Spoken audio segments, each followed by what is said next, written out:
एक दिन मैं ग्लासगो में टहल रहा था तो मैंने एक साहब से पूछा, मुझे वॉशरूम जाना था। मैंने कहा, भाई साहब, वेयर इज़ द वॉशरूम? तो बोले, son, across the road that is the washroom. तो मैं सड़क पार करके वॉशरूम की तरफ जा रहा था तो मैंने कोने आंखों से देखा कि एक और बुजुर्ग नाटे से वो भी उसी तरफ चल रहे थे। मैं पहले पहुंच गया तो मैंने दरवाज़ा खोला और देखा पीछे मुड़ के वो भी बेचारे 2-4 कदम पीछे थे और टमटमाते हुए चले आ रहे थे। तो मैंने दरवाज़ा खोल के मैं खड़ा हो गया और जैसे वो करीब आए तो मैंने बोला, सर आफ्टर यू। अरे साहब, उनकी आंखों, मैं आज भी नहीं भूलता उनकी प्यार भरी आंखों से जिस नज़र से उन्होंने मुझे देखा और बोले, स्कॉटिश लोग जो हैं वो टाइट एक्सेंट में बोलते हैं, हम लोग हिंदुस्तान में थोड़ा सा मुंह खोल के बोलते। तो young man, are you from Lucknow? क्या बात! अरे साहब, मेरा ढक्कन उड़ गया। The state of a book shop in a city decides the culture of the city. जो बुक शॉप्स, अगर किसी भी शहर में आप जाइए, अगर बुक शॉप्स अच्छी हैं तो आपको एक आईना मिलेगा उस शहर के बारे में, वो शहर कैसा है। इसी तरह लाइब्रेरीज भी एक्सटेंशन हैं। लाइब्रेरीज और बुक शॉप्स कंपटीशन नहीं है। लाइब्रेरीज और बुक शॉप को एग्जिस्ट करती हैं, तब वो शहर एक लिटरेट माना जाता है। हम सब की बेसिक कोशिश यही रहनी चाहिए कि एक पुराने लखनऊ को भी हम लोग साथ लेके चलें और जो हमने, हमारे पूर्वजनों ने जो सिखाया, जो सीख दी, वो भी हमारे साथ बनी रहे। तो ये सफ़र, लखनऊ का जो सफ़र, लखनऊ की पहचान को ज़िंदगी और कुछ मिल जाएगी। जी। आप लंदन गए, जो ब्रिटिश बुक डिपो था यहाँ मेफेयर के सामने, वो बिल्कुल बंद हो चुका है। कैसे बंद हुआ? ये एक वजह थी, उनकी ब्रिटिश नीतियाँ थी या चोरियाँ हुई? क्योंकि हमने कई घरों में देखा है जो आपके ब्रिटिश काउंसिल का जो बुक लाइब्रेरी थी, वहाँ की कई किताबें मोटी मोटी मिली हैं वहाँ पर। क्या लगता है आपको? नहीं, देखिए, ये सफ़र एक रहा है, इसमें पूरी दुनिया में काफ़ी, पूरी दुनिया में एक माहौल था एग्रेशन का।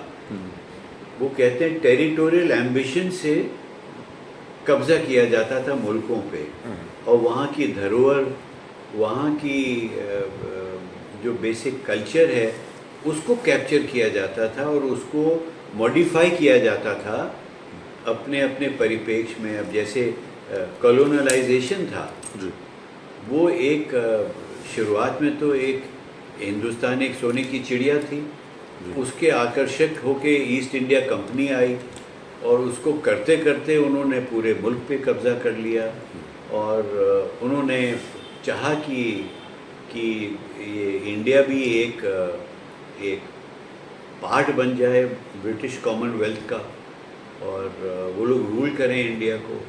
उन्होंने जब इसको पूरी तरीके से कब्ज़ा कर लिया, उन्होंने कभी सोचा भी नहीं होगा कि एक समय ऐसा आएगा कि हम लोग उनसे अब छुटकारा पा पाएंगे।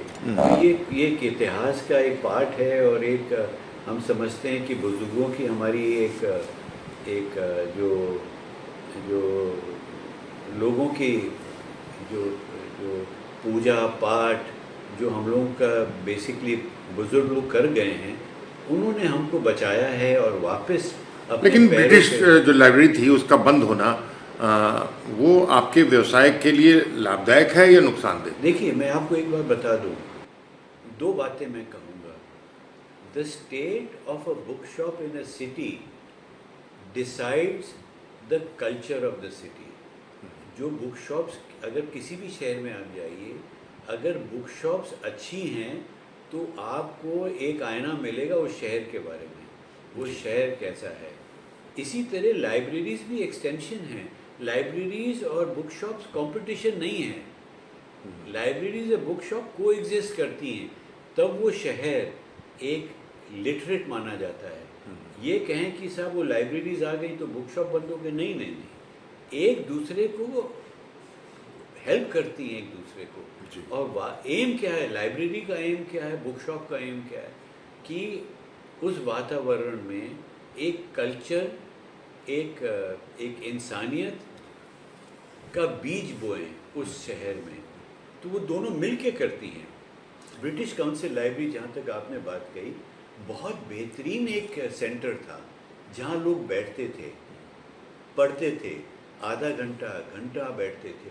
तो वो एक बहुत ही बड़ी अच्छी मिसाल थी। वहाँ भी चोरी होती बहुत ज़बरदस्त, आपकी किताब में, आपकी बुक। देखिए देखिए, मैं बहुत वाक़या बता सकता हूँ। चोरी कुछ समय तक के दो तरह के लोग चोरी करते हैं। एक ज़रूरतमंद जिसके पास पैसे नहीं हैं, एक दूसरा जो शौक़ के लिए, शेख चिल्ली के लिए, देखो मैं वहाँ गया और मैंने चोरी कर ली। दोनों में अंतर है। हमारे कितने दोस्त जब हम स्कूल में पढ़ते थे, कहते थे बॉस मैं आपके शॉप पे गया और मैं देखो ये कॉमिक चोरी करके ले आया। तो वो एक शान थी, एक शेख चिल्ली थी, उसमें कोई एक एक एक नेगेटिविटी नहीं थी। वो एक जवानी का एक वो पार्ट था। और कुछ लोग ऐसे हैं कि चोरी करते हैं क्योंकि उनके पास पैसे नहीं हैं। कुछ लोग उसको व्यवसाय के ढंग से करते हैं, वो खतरनाक है। आप पढ़ाई कहाँ से की आपने? पढ़ाई हमारी शुरुआत हुई लोरेटो कॉन्वेंट से। हाँ। फिर लोरेटो कॉन्वेंट पहले को एजुकेशन हुआ करता था। हाँ। फिर उसके बाद बंद हुआ को एजुकेशन, तो हम क्राइस्ट चर्च गए। क्राइस्ट चर्च से फिर 1 साल सेंट फ्रांसिस में गए। फिर हमारे 4-5 साल हमारे लमाटनिया बॉयज़ में रहे और फिर हमने यूनिवर्सिटी में अपना ग्रेजुएशन किया। अच्छा। ये हमारी एक एजुकेशन का सफ़र रहा है। इश्क विश्क कोई है जी सर? इश्क हाँ। अब मैं इसको बहुत पर्सनल हो जाएगा। हाँ वही तो जानना चाहता मैं तो क्योंकि अब आप व्यक्ति नहीं है, व्यक्ति नहीं है, एक संस्था है, तो संस्था को झांकने का हमारा पूरा अधिकार है। नहीं, मैं पूरी तरीके से कोशिश करूंगा ट्रांसपेरेंट रहूं जहाँ तक के हो सकता है। मैं बिलीव करता हूँ लव एट फर्स्ट साइट पे। हाँ। मैं बिलीव करता हूँ, हमारे साथ हुआ है तो मैं जानता हूँ जी। मैं अपनी वाइफ को एक ऐसी जगह मिला, एक महफिल थी, हाँ। लंच की महफिल थी, वहाँ मिला और उनको देखते ही मुझे, ना वो जानती थी मैं कौन हूँ, ना मैं जानता था वो कौन है। और लेकिन उनको देखते ही मैं एक स्टूडेंट की भाषा में बोलूँ, मेरा लट्टू घूम गया। फिर तो और मैं उस तरह का व्यक्ति नहीं था कि जो बहुत ही एक्सट्रोवर्ट था, लेकिन मैं ऐसा भी नहीं था कि इंट्रोवर्ट था। और मिली जुली संस्कृति में रहता था, लड़के लड़कियों के बीच में उठना बैठना था हमारा। जी जी। लेकिन पता नहीं कहाँ से हमारे अंदर हिम्मत आई और अनजान सिचुएशन में जी। मैंने कुर्सी उठाई और उनके बगल में बैठ गया। अच्छा। और उनसे बातचीत शुरू कर दी। और आप बिलीव नहीं करेंगे, वो नहीं जानती थी, वो एक आर्मी ऑफिसर की बेटी हैं और मैं एक बिजनेसमैन ठहरा, वो भी लखनऊ का। और ये बात है दिल्ली की। और मैंने 24 घंटे में उनको प्रपोज कर दिया। और वो कुछ नहीं जानती मैं कौन हूँ, मैं कहाँ हूँ। और उन्होंने सोचा ये हमारे साथ फ्लर्ट कर रहा है। तो लेकिन बहरहाल ये दौर था। हमने तो 24 घंटे में हथियार डाल दिए थे, उनको लगे 6 महीने। उनको लगे 6 महीने, वो भी किसी वातावरण से। आफ्टर ऑल वो जानती नहीं, उनके फादर सब जानना चाहते थे भाई कौन है क्या है। जी जी। तो वो भी राइट थे अपने सेक्शन में। लेकिन लव एट फर्स्ट साइट होता है। और हम लोग अब अगले साल 50 साल होने जा रहे हैं, तो अभी भी हम लोग खुश हैं एक दूसरे से। किसी भी व्यक्ति को जो आप देखते हैं तो पहली निगाह में पहचानते हैं, ऐसा तो है नहीं, क्योंकि आपने मुझसे मिलने के पहले मुझे सर्च किया कि मैं हूँ कौन पहले। तो आपने क्या उस शादी में, मतलब इश्क के दौरान परखने की कोई कोशिश की पहले? कुछ नहीं, बिल्कुल नहीं। अच्छा। वो दिल का आईना खुल गया।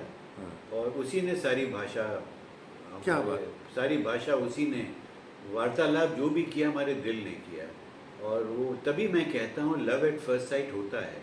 उनको मैंने एक नज़र में देखा, एक नज़र में दूर से, क्या आपको पता है कि जो आप बोल रहे हैं बिल्कुल तरंगित भाव में बोल रहे हैं, ऐसा लग रहा है सितार बज रहा है धीरे से, बहुत बढ़िया तरीके से। ऐसा ही था, ऐसा ही था। क्या बात। और उनको देखते ही मुझे कश्मकश हुआ कि भाई आप इन्वॉल्व नहीं हो सकते। उस समय हमारे परिवार की कुछ परिस्थितियां थी, लेकिन उनको देखते ही दूर से, पास भी नहीं दूर से, और सवाल जवाब करने लगा मैं अपने आप से कि आप इनसे नहीं मिल सकते, लेकिन दिल कायम रहा अपनी जगह और उसने सारे हथियार निकाल डाले और मैंने कुर्सी उठाई और उनके बगल में बैठ गया। आप तो पूरे इश्क बिल्कुल म्यूजिकल रहा है। मैं जब अब पीछे मुड़ के देखता हूँ, देखिए उस समय जब आदमी रफ्तार में, आप भी अपनी ज़िंदगी को देखिए, किसी भी ज़िंदगी को देखिए, कोई ज़िंदगी शॉर्ट नहीं होती। हर आदमी हर कदम को बड़े फूंक के रखता है, और वो फूंक के रखता है क्योंकि उसको अगले कदम का आइडिया नहीं कि वो कदम कहाँ पड़ेगा। तो हम भी फूंकते हुए कदम से बढ़ते चले आए हैं और यहाँ तक चले आए हैं। अब जब मैं मुड़ के देखता हूँ तो बहुत सारी चीज़ें हुई जिसका मैं पार्ट था। बहुत सारी चीज़ें नहीं भी हुई, कुछ अच्छी चीज़ें भी हुई और कहीं कुछ चीज़ें छूट भी गई।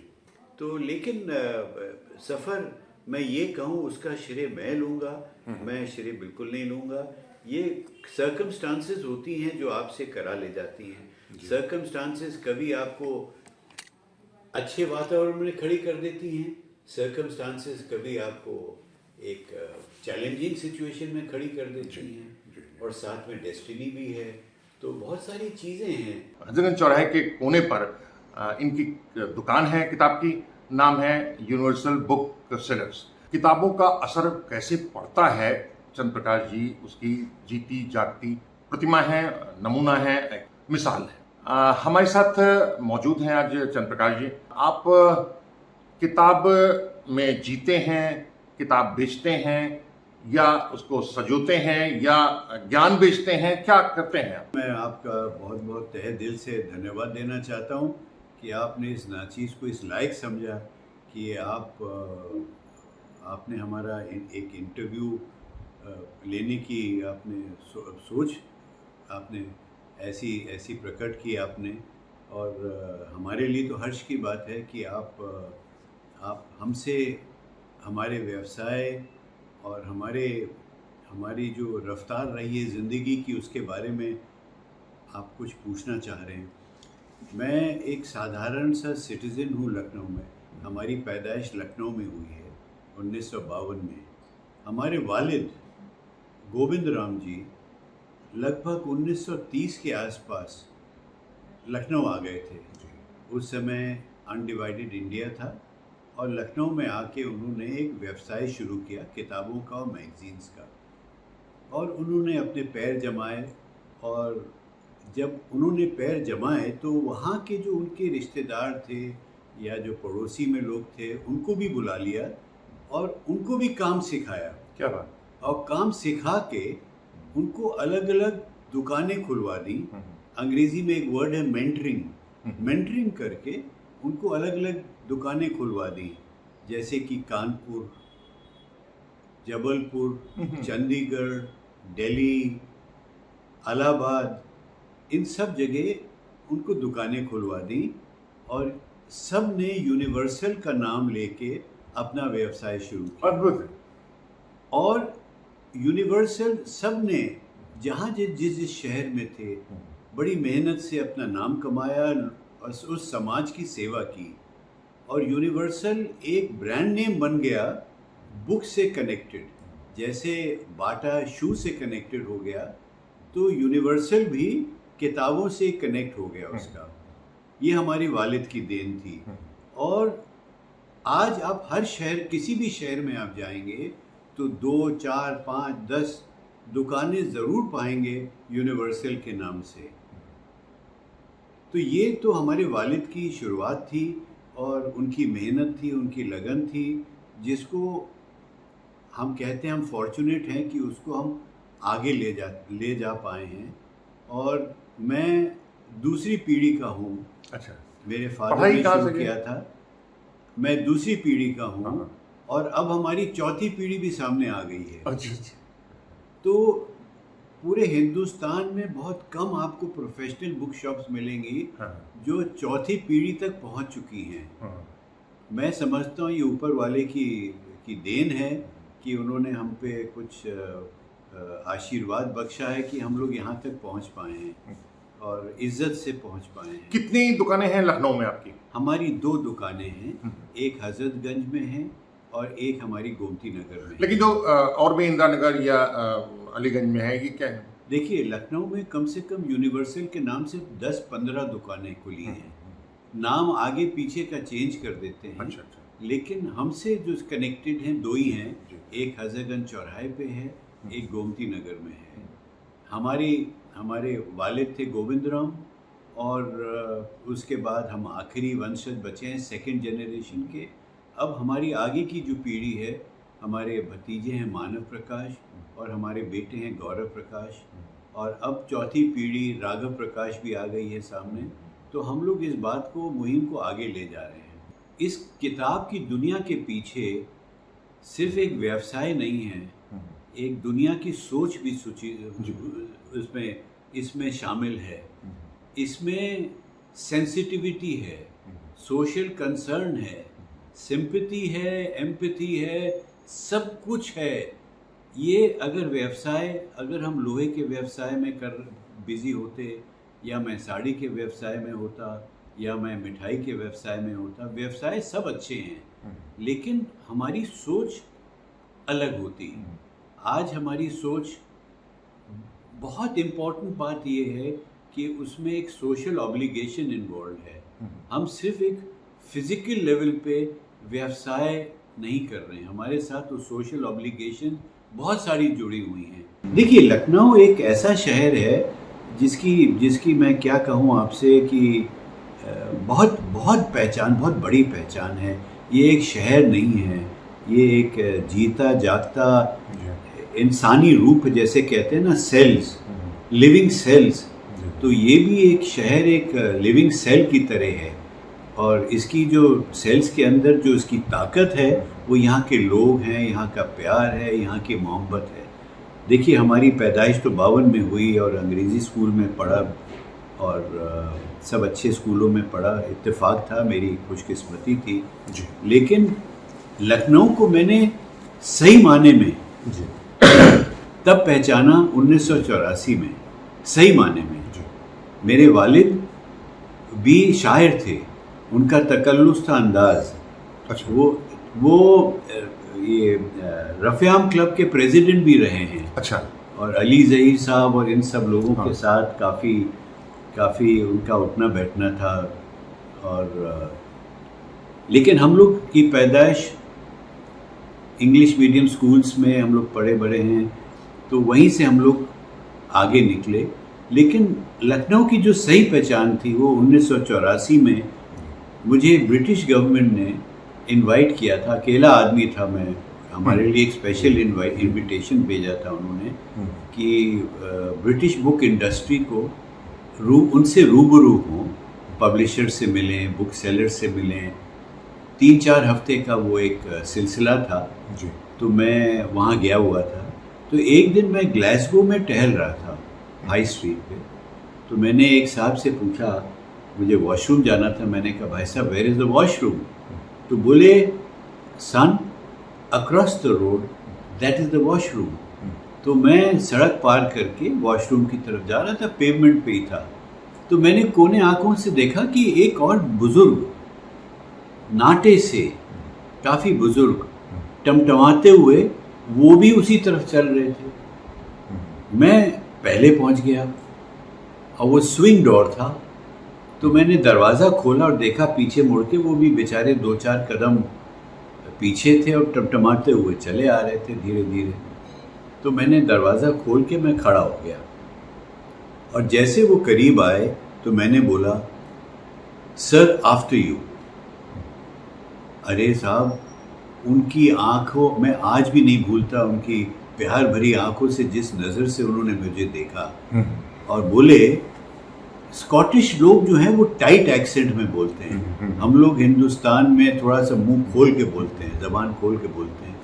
तो उन्होंने कहा, young man, are you from Lucknow? क्या बात!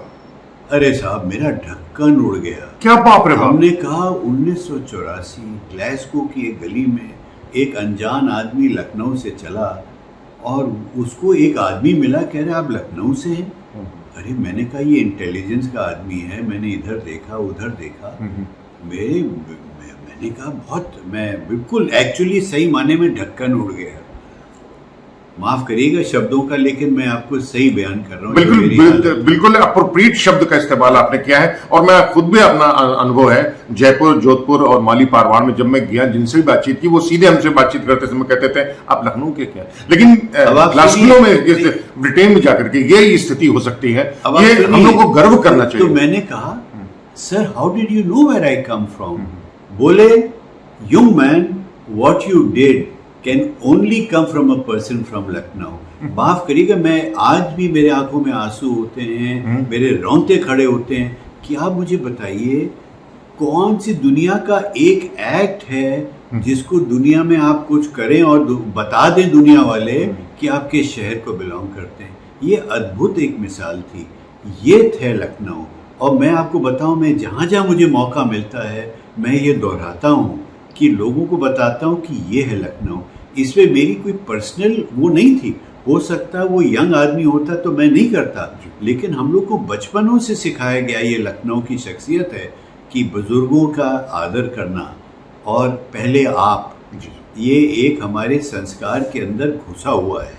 सर प्रकाश जी, क्या नहीं लगता है कि चीजें बदल चुकी हैं और लखनऊ का जो अंदाज हुआ करता था ऑलमोस्ट खत्म होता जा रहा है, कुछ चंद लोग तक सीमित हो गया? ये इसका कारण क्या देखते हैं आप? केवल पैसा? नहीं, देखिए एक चेंज तो एक नियम है कुदरत का। जो चीज़ें 200 साल पहले थी वो आज नहीं है, जो आज है वो 100 साल बाद नहीं होंगी। परिवर्तन तो होगा, लोगों के दिमाग का एवोल्यूशन तो होता है, सोशली एवोल्यूशन होता है, इकोनॉमिक एवोल्यूशन होता है, पॉलिटिकल एवोल्यूशन होता है। तो एवोल्यूशन तो उसका एक अंग है, एक डेवलपमेंट का, तो उससे हम बच नहीं सकते। लेकिन जो आज भी बहुत इन्फ्लक्स हो गया, माइग्रेशन हो गया है। अब जैसे मैं बात करूं 60-65 की, लखनऊ की आबादी क्या रही होगी? 6 लाख, 7 लाख, 8 लाख। आज आबादी 60 लाख होगी, 70 लाख होगी। ये सब लोग आए हैं, अगल बगल से आए हैं, और जो भी आया है अपने अपने एरिया के कल्चर को लेके आया है। अब वो कल्चर आपके लखनऊ के कल्चर से विपरीत था। ये एक part of parcel of life. प्रश्न यह है, खिचड़ी जो बनी है ये स्वादिष्ट है, तहरी बनी है, या बहुत विस्वाद और बहुत कर्कश होती है? नहीं, देखिए एक बात मैं जरूर कहूँगा कि आप एक लखनऊ का एक 60 मीलों का एक दायरा बना लीजिए।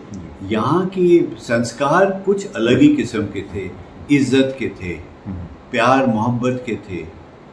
आप, ये जो हम कहते हैं आप, हम का मतलब मैं नहीं, हम का मतलब हम सब टोटलिटी में, आप मतलब आप, इज्जत।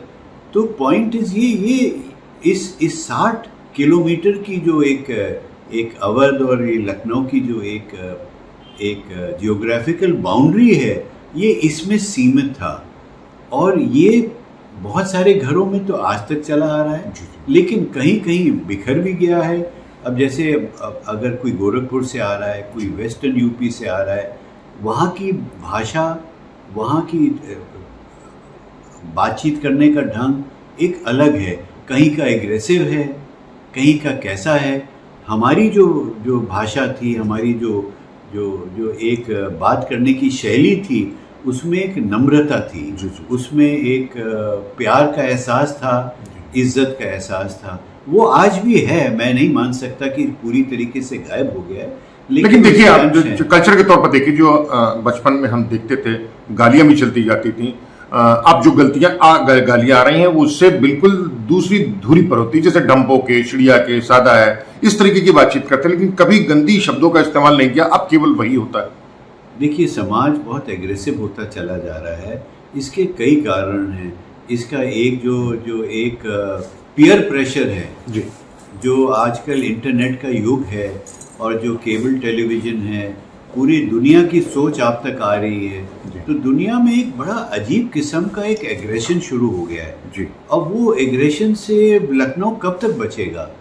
कुछ पुराने लोग हैं हमारे यहाँ के जिनकी वजह से आज भी वो बचा है। सहनशीलता है हम लोग के ज़बान में, एक दूसरे के व्यवहार में, तो ये सब चीज़ें तो हैं हमारे। आने वाले वक्त में लखनऊ में का ये कल्चर आपको कैसे दिखाई पड़ता है, उसकी कल्पना कैसे करता है? देखिए, बदलेगा जैसे पूरा दुनिया बदल रहा है, लखनऊ भी बच नहीं पाएगा।